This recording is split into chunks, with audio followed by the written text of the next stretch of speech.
Hi guys, welcome back to my channel. Welcome back new another video. আজকে আমি তোমাদের সাথে শেয়ার করছি একটা party wear simple makeup look. তোমরা চাইলে এটা ওয়েডিং গেস্ট মেকআপ লুকেও কিন্তু ইজিলিভাবে ক্রিয়েট করে যেতে পারবে।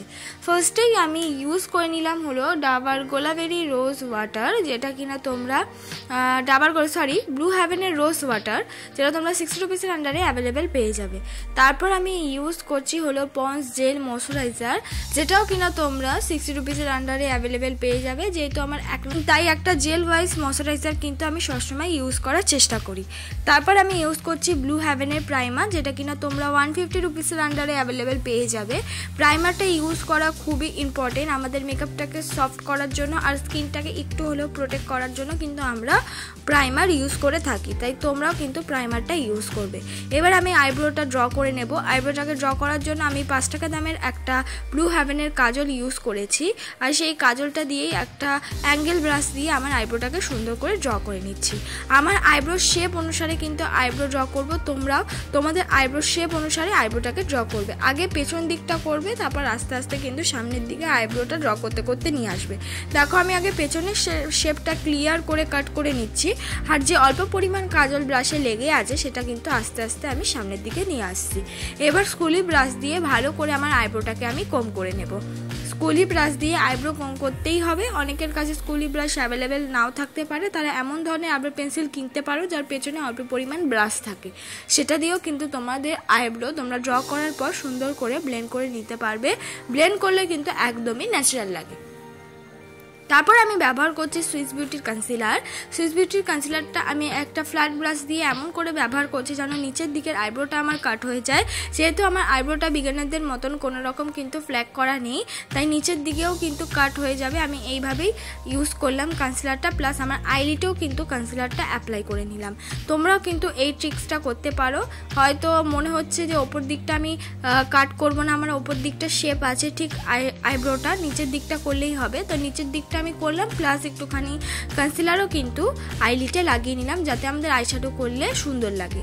কনসিলার আইলিটে লাগানো কিন্তু খুবই ইম্পর্টেন্ট, তাহলে কি হবে আমরা যে কোনো দামেরই আইশ্যাডো ইউজ করি না কেন সেটা খুবই বেশি পিগমেন্টেড হবে। তারপর আমি ইউজ করছি একটা ব্রাউন রঙের শেড, একটা ফ্লাপি ব্রাশ দিয়ে সেই ব্রাউন রঙের শেডটা আমি পেছন দিক দিয়ে ব্লেন্ড করতে করতে সামনের দিকে নিয়ে আসছি। ফার্স্টেই আমি কোনো শেড কিন্তু মাঝখান বরাবর ইউজ করি না, আর সামনের দিক দিয়ে আমি ব্রাউন রঙের শেডের সামনের দিক দিয়ে ইউজ করেছি পিঙ্ক রঙের শিমারি, যেটা কিনা ক্লিপটা আমার কেটে গেছে, কিন্তু একটা শিমারি কালারই আমি ইউজ করেছি। তারপর ল্যাকমি আইলাইনার কিন্তু আমি পরে নিয়েছি। আর এবার আমি ইউজ করব আমার বেস মেকআপটা কমপ্লিট করার জন্য পন্স বেবি ক্রিম, যেটা কিনা তোমরা 80 রুপিসের আন্ডারে যে কোনো জায়গায় অ্যাভেলেবেল পেয়ে যাবে।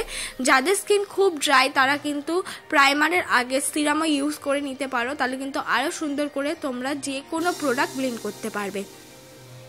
এটা খুব বেশি যে পিগমেন্টেড যে এই ফাউন্ডেশনটা বা এই বেবি ক্রিমটা খুব বেশি যে ব্রাইটনেস এমন কোনো কথা নেই, একদম ন্যাচারাল একটা স্কিন টোন দেয়।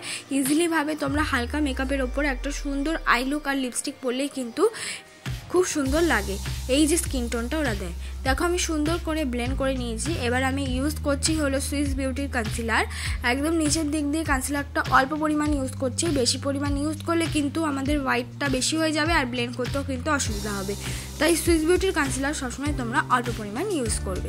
আস্তে আস্তে কিন্তু আমি ব্লেন্ড করে নিচ্ছি। আর দেখো আমি কিন্তু লোয়ার ল্যাশে কোনো রকম এখনো অবধি মেকআপ করিনি, তাই জন্য আগে কিন্তু আমাদের ব্লেন্ড করাটা খুবই ইম্পর্টেন্ট, তাই জন্য আগে ব্লেন্ড করে নেব, তারপর আমি মেকআপটাকে সেট করার পর লোয়ার ল্যাশে কিন্তু ইউজ করব।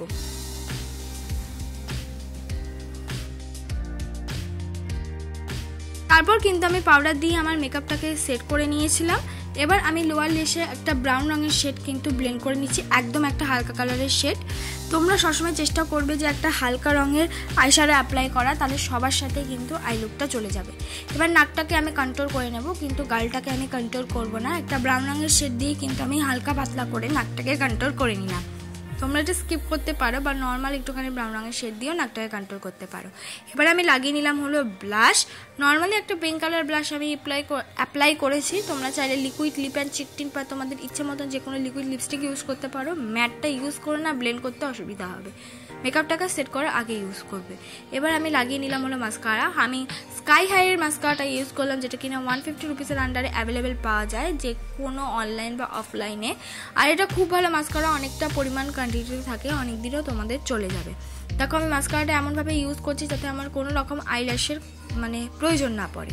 এবার আমি লাগিয়ে নিলাম হলো হাইলাইটার। আমি একটা পিঙ্ক কালারের হাইলাইটার অ্যাপ্লাই করেছি যাতে আমাদের মেকআপ লুকটা অনেকটা বেশি পিঙ্কিশ আর গ্লোইশ লাগে, তাই জন্য। তোমরা চাইলে নিজেদের পছন্দ মতো হাইলাইটার ইউজ করতে পারো, চেষ্টা করবে একটুখানি লাইট হাইলাইটারগুলো ইউজ করার। তারপর লিপস্টিক পরে নিয়েছি। এটাই আমার ফাইনাল লুক বন্ধুরা। ভালো লাগলে অবশ্যই like, comment, share and subscribe করতে ভুলো না।